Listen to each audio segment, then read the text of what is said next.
I'm Laura Reese, and I nominate my dad, Brian Love, and my husband, Joshua Reese, as Wildfire Heroes. Brian is a retired firefighter. Josh also volunteered on the fire lines before joining the National Guard.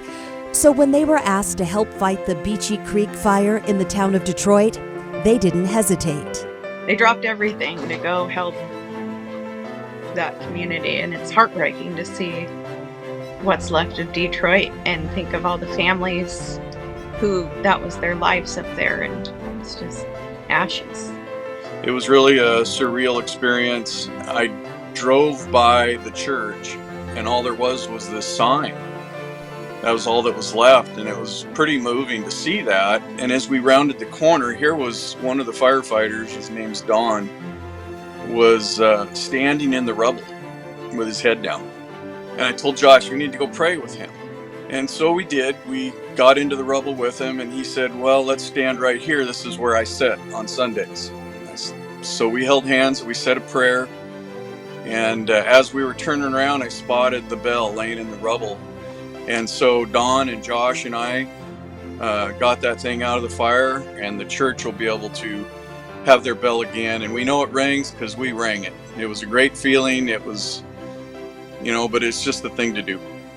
Josh is he was raised to have a heart and care, and he's done that. He's always done that. He will give you before he gives himself.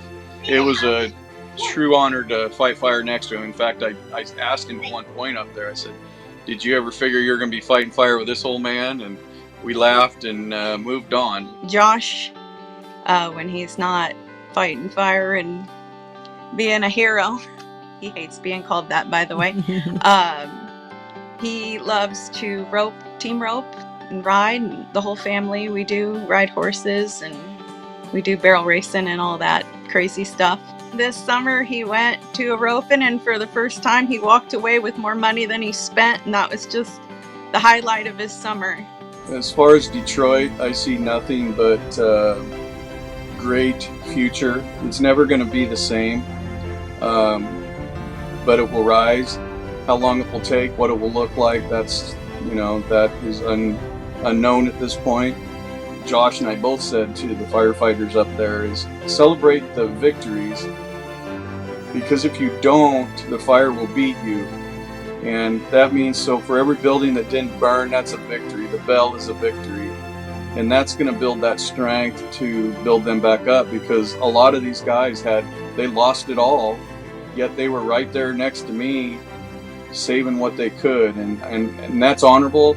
And I truly believe that the true colors of Oregon across the board, whether people were donating food for animals or picking up animals or helping people, it's true Oregon that evolved through this horrific disaster.